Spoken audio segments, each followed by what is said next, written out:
Hello. হ্যাঁ মুজাম্মেল, কি হয়েছে? এই কয়টা দিন যাবৎ তোর এদিকে খালি দেখি মন খারাপ করিয়া বইয়া থাও।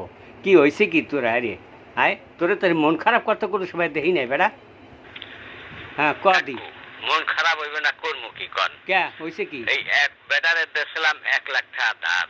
হ্যাঁ হে ধার দিয়া হ্যাঁ। তান হে টাকা উঠাইতেরি না। কে? তান একজনে বুদ্ধি দিলে কি কয়, তুমি মামলা করতে যাও, তো ভালো কথা তোমার হয়েছে। নামে মামলা করো, তাহলে তোমার টাকা দেখবা যে কোর্ট উড়াইয়ে দেবে।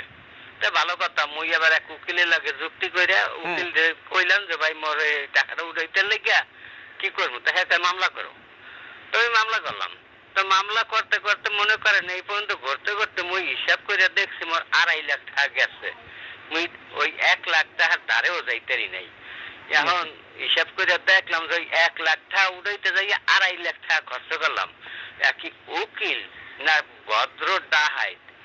ঠিকই কইছে। দেখো মুই দুঃখের কথা, মুই এখন আর ঘরে যাইয়া হইতেও পারি না, সিরিয়ালাই মোর খাতা। এই লেগে মুই ঘরে বইয়ে বইয়ে জিমাই। কাকু রাহি হন আমার কথা হন। আর ওই মানুষের বুদ্ধি মতো এরম কাম করতে নাই বেটা, বুঝছো? কাম যা করবি উসমতো করিস। কারণ ওই মানুষে কথাই কইছে যে তাল দে তারে সবটিয়েই, দুধ দে তারে না কেউ। কথা কি কইছে বুঝছো? কারণ তাল একটা কেনন যায় 30 টাকা 20 টাকা 25 টাকা দেয়, আর দুধের কেজি হয়েছে বেটা 100 টাকা। এই দুধকেও দেয় না, খালি তালেই দেয়। ওই তুই ভুল করেও আর এরকম কাম করিস না। দেখ বেড়ায় লেওয়াইয়া ফসাইয়া ওই বেড়াটা অনেক টাকাটা আস্তে আস্তে উঠা। আচ্ছা রাখ।